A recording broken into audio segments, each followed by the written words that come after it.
What's good? We back. It's your boy CJ Goodfella back with the boxing clinic early morning grind. You dig? And you know, all three of these guys won last night, so it's ready to rumble in the jungle. It's ready to toss it up and fight. You know, and you know, I didn't bother even covering the Erislandy Lara fight last night, doing a prediction video, final thoughts, posting fight reaction video. None of that, man. He's just boring. I mean, Lara's just boring, man. You know, unless you get a guy in there that's offensively a go-go, aggressive one. He ain't shit, man. He's just boring as fuck, man. And I just don't really care to see the guy fight. You know, I'm just gonna, you know, keep it real right there. You know, you call it bias. I'm usually just based off truth and facts, but I mean truth and facts. But that's factual based, man. He's just boring. If there's a guy like that's not in there like Alfredo Angulo who dropped him twice. You know, Lara's just boring as fuck, you know. But Jarrett Hurd, you know, said that he wants to fight Erislandy Lara next.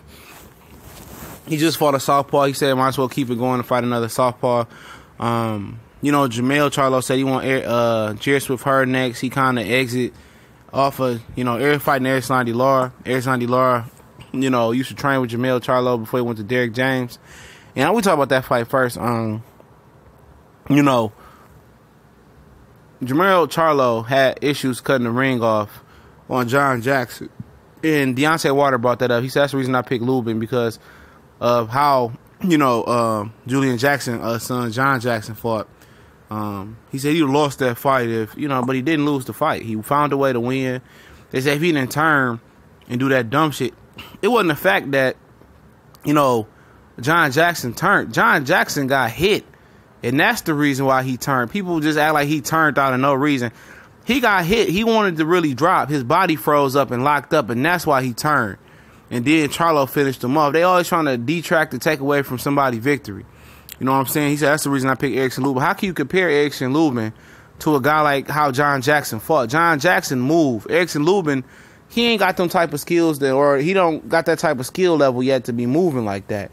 So how can you compare a guy that moving backwards and boxing and picking his shots, excuse me, to a guy, you know, who's aggressive and come forward? I mean, how can you make that comparison, you know, if you just see him fight? And the reason John Jackson was able to get off like that is because he usually an aggressive fighter. When we seen him got knocked out by NLE, he usually coming forward, being reckless, and it shocked Jermell Charlo that he was moving and picking his shots like that. But at the end of the day, he wasn't going to be able to keep that up. And we seen that, and he got caught. And Jermell made the adjustment. Now, going into a fight with Erislandy Lara, the reason I'm saying this to make this correlation is the simple fact that, you know, he's going to have to cut the ring off better on Lara. You know, Lara's not going to sit in the pocket with him like he sat with Goucher. And just to say that, you know, he's going to have to, you know, box Erislandy Lara and cut the ring off on him and, you know, fight him. I'm pretty sure they're familiar with each other. Lara's familiar with them. It seems like, to me, Lara, he looked like he didn't lose a step last night, in my opinion. It looked like he was the same Lara, born Lara. And a lot of people are seem not to be too offensive versus Lara and show him a lot of respect because he will counter you all day. But you got to beat him with value. Goucher did a lot of combinations last night, and when he let his hands flow, he froze Erislandy Lara's attack, but he was scared of the counter coming back. Even when he was, you know, freezing him with the body to head movement, he still wasn't committed to his punches, worried about a counter coming back. Only thing Erislandy Lara is going to do is counter you with that straight left hand. That's all you have to watch out for. You know, you got to find a way to take that away. And, you know, for Jermell Charlo, it would be an uphill battle for him fighting Erislandy Lara.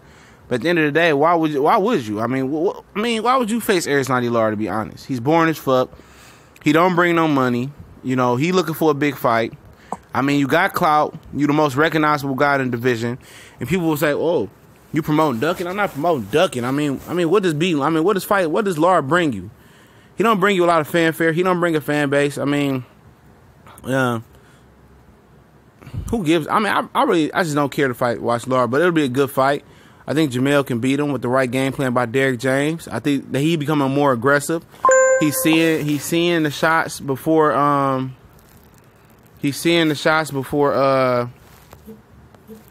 before they happen, you know, and now his stuff is really starting to slow down for him. So we'll see. We'll see. And